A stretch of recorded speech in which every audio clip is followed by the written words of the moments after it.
నమస్తే. మనతో పాటు కాంగ్రెస్ పార్టీ తెలంగాణకు సంబంధించి వర్కింగ్ ప్రెసిడెంట్ జగ్గారెడ్డి గారు ఉన్నారు. తెలంగాణకు సంబంధించి కొత్త ప్రభుత్వం మిగిలిన అంశాలను మాట్లాడేటువంటి ప్రయత్నం చేద్దాం. సార్ నమస్తే అండి. కొత్త ప్రభుత్వం అంటే ఎన్నికల ముందు కొత్త ప్రభుత్వం ఇచ్చినటువంటి వాగ్దానాలని నెరవేర్చే క్రమంలో ఈ ప్రభుత్వం ఉందని మీరు నమ్ముతున్నారా? ఆ దిశలో వెళ్తుందా? తప్పకుండా. ఇప్పుడు మనము దాదాపు 50 రోజులైంది కాంగ్రెస్ ప్రభుత్వం ఈ రాష్ట్రంలో, తెలంగాణ రాష్ట్రంలో వచ్చి కాంగ్రెస్ ప్రభుత్వం వచ్చి 50 రోజులైంది. సీఎం రేవంత్ రెడ్డిగా ప్రమాణ స్వీకారం తర్వాత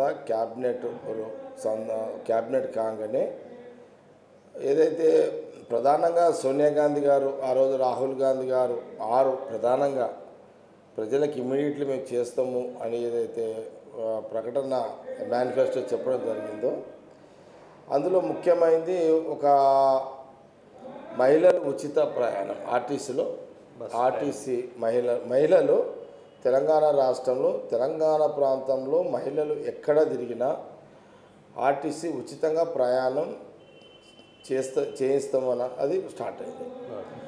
నిన్ననే సీఎం రేవంత్ రెడ్డి గారు, నిన్న ఖార్గే గారు, కేసీ వేణుగోపాల్ గారు నిన్న కార్యకర్తల బూత్ కమిటీ మీటింగ్లో చాలా స్పష్టంగా నిన్న సీఎం రేవంత్ రెడ్డి గారు చెప్పిన మాట, ఇప్పటి వరకు దాదాపు తెలంగాణలో ఈ 50 రోజులలో 10 కోట్ల జనాభాకు సంబంధించిన మహిళలు ప్రయాణం చేసిర్రు ఇప్పటి వరకు. అంటే ఈ రకంగా మరి అటో ఇటో సంఖ్య ఓకే, లక్షలు కోట్లు ఓకే, మహిళలు ఉచితంగా ప్రయాణం చేస్తూనే ఉన్నారు.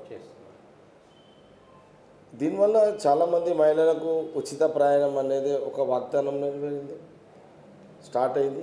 అట్లాగే ఆరోగ్యశ్రీ 10 లక్షల రూపాయలు ఎవరు పోయినా వాళ్ళకు 10 లక్షల రూపాయలు ఉచితంగా స్టార్ట్ అయింది. కాబట్టి నిన్న కూడా చెప్పడం జరిగింది. కాబట్టి ఈ రాష్ట్రంలో 2 స్టార్ట్ అయినాయి, ఇంకా మిగతాయి కూడా స్టార్ట్ అవుతాయి.